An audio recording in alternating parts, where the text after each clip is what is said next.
Today we're learning real American English. Not the textbook stuff, but the phrases Americans actually say every day.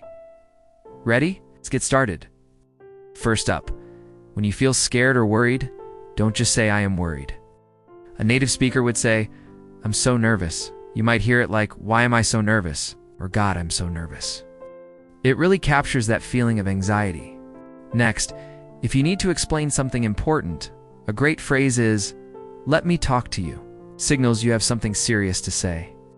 For example, "Let me talk to you for a second," or "Let me talk to you about this." It's direct and gets their attention.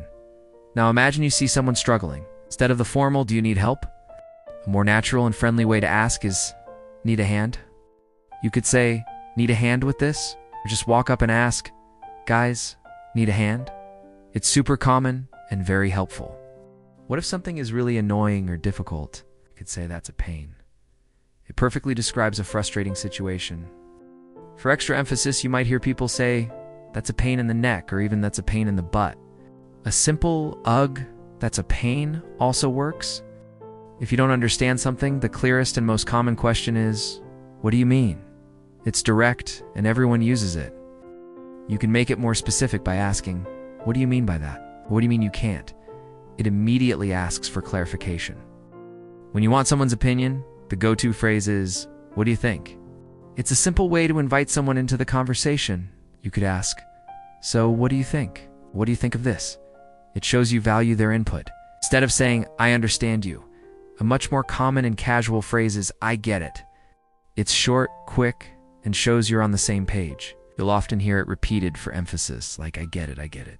Here's an easy one you'll use all the time. "I want to go." Simple, direct, everyday English. You can add a bit more information, like "I want to go now" or "I want to go back." It's a fundamental phrase for expressing your desires. Now, let's talk about money. Americans rarely say, "I have no money." The slang they use is, "I'm broke."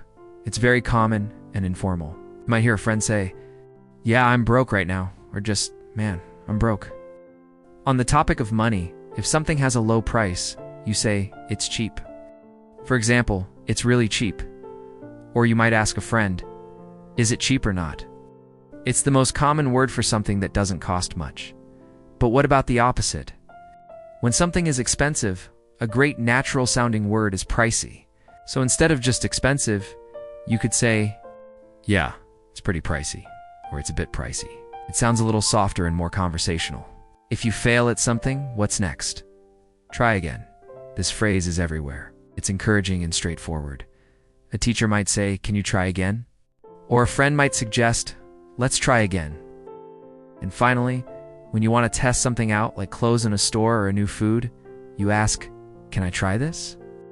It's the perfect question for the situation. You can also say, "Can I try this out?" or point to an item and ask, "Can I try this one?"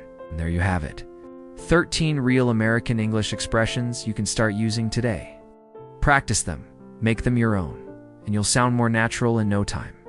If this video helped you, make sure to like, subscribe, and hit that notification bell so you don't miss our next lesson.